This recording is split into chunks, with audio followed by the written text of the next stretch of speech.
I believe in our intel agencies, our intelligence agencies. I've worked with them very strongly. Well, President Trump saying it as bluntly as he could. He is praising the intelligence community and walking back those controversial comments about Russian President Vladimir Putin. You know, the president telling reporters yesterday that he believes Putin really means it when he says that Russia did not meddle in last year's election, that Putin believes that. But U.S. intel agencies agree that Russia did interfere in a presidential election. And today, two top former intelligence chiefs, well, they fired back at the president. It's very clear that the Russians interfered in the election, and it's still puzzling as to why Mr. Trump does not acknowledge that and embrace it, and also push back hard against Mr. Putin. The Russian threat to our democracy and our democratic foundations is real. And oh, by the way, the Russians are in abject violation of the INF Treaty, the Intermediate Nuclear Forces Treaty. So the Russians do not harbor good intentions toward the United States, and there shouldn't be any illusions or any ambiguity about that. And our president fosters that ambiguity. Well, did the president go far enough? Let's bring in Jim Walsh. He's an international security expert, senior research associate at MIT Security Studies Program, and he's in Boston tonight. Jim, do you think, I mean, he was pretty clear. He said, I side with the intelligence agencies. Yes. Should he have said more, or is that enough?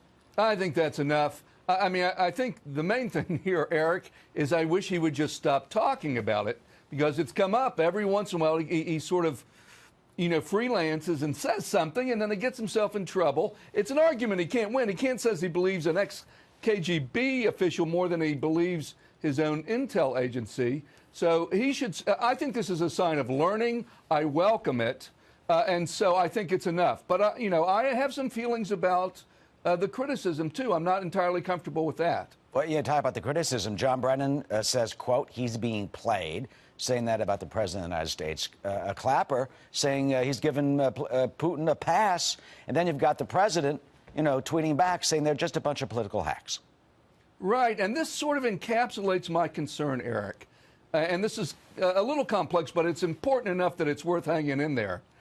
You know, if I say stuff, people can say, Jim Walsh, he's crazy, or Jim Walsh, he's reasonable, or whatever. And it doesn't matter at the end of the day, because I don't represent the U.S. government.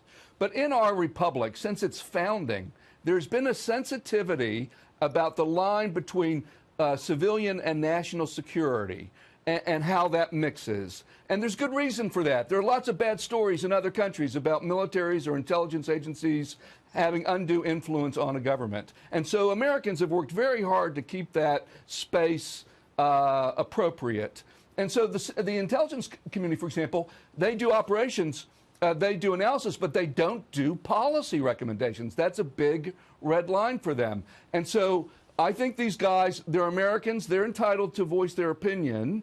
But like a lot of thoughtful generals over the years, I've encouraged them to think about how far they're pushing this, because what can happen is a politicization of the national security establishment, of the intelligence community, and that could really hurt us down the line as a democracy. So I agree with much of their criticism today, but I really think they need to think carefully about what their role is and about the legacy, and for them to be as cautious outside of government as they were in government. Well, you know about the criticisms of the so-called deep state and what has been said to the politicization of intelligence assessments and this sort of thing. So you're basically saying to both sides, cool it.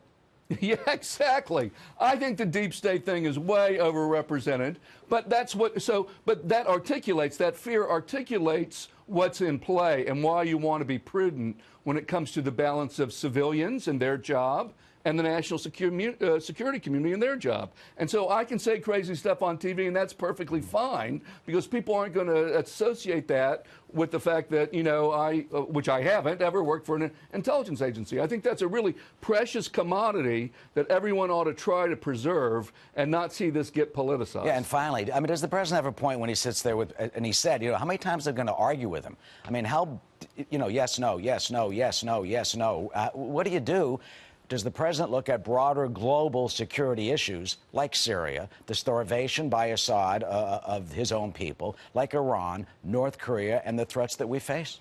Yes, the short answer, Eric, is yes, you're absolutely right. Stop asking him And even if he answers the question that you don't ask, whatever, move on. There's nothing in that conversation that's going to resolve this issue, right? The investigations will do that, or the other things. Just focus on, we've got so much big stuff. You mentioned several important ones this week in Saudi Arabia and with Lebanon. Oh my gosh, you saw that coming. So yeah, there's plenty here to deal with without talking about stuff that isn't going to advance the ball at all. All right, Jim, thanks so much. Sage advice for some stability. Thank you. Thanks, Eric. As Take always. care.